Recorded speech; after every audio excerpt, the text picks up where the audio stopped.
like, I mean, I don't know about you, Tucker, but when I go to these events, every time that I've gone to a presidential event, I'm thinking, especially if it's outdoors, I'm thinking that building, that building, that building, that building, this thing over here. This is, by the way, when you see the, when they hang the flags from cranes and stuff like that, or they might have some farm equipment up, or the the fracking wells that were used in the Butler rally from 2020. By the way, those are meant to be security implements. In addition to decorative, they're also used for concealment of potential snipers. So, okay, you've got a guy who could be on this building. Great, put a flag in front of it. So now he can't see. So now that building it's not completely protected, but it's at least less of a threat than it could be. This building, from there to the stage, nothing. What makes me feel that things are completely out of control in this country is 8 days later, 9 days later, we still can't answer the most basic questions about any of this. And the people who are in charge of protecting Donald Trump's life have not answered the questions. They haven't been held to account. It's pretty obvious they never will be. It does feel like there's no recourse. Like they can just murder a guy or allow his murder, and the rest of us just have to sit there and be like, yeah, that's kind of how it goes.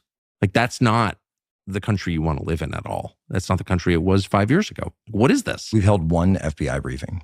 We had one FBI briefing like the day of, explaining what happened. Where are the daily briefings? Right? When there's a fire in downtown, whatever city, inner city, you're getting at least 2-3 briefings. Maybe what happened, a fire or a mass shooting.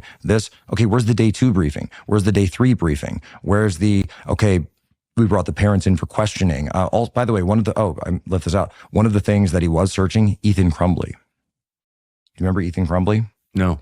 Ethan Crumbley was the school shooter where his parents later got charged for giving him access to the gun.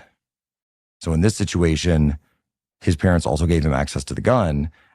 He may have been looking up whether or not his parents would get charged for what he was about to do. And on his Steam account, the video game online platform, he posted, July 13th will be my premiere. Do we have any indication of what drugs he may have been on? So at this point, no.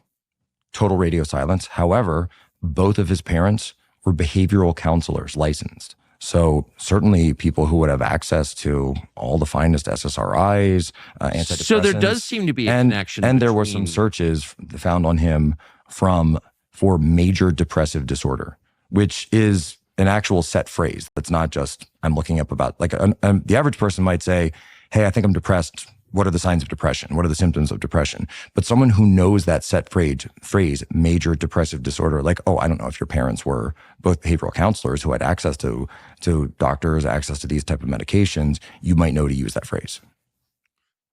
Okay. What do you think happened?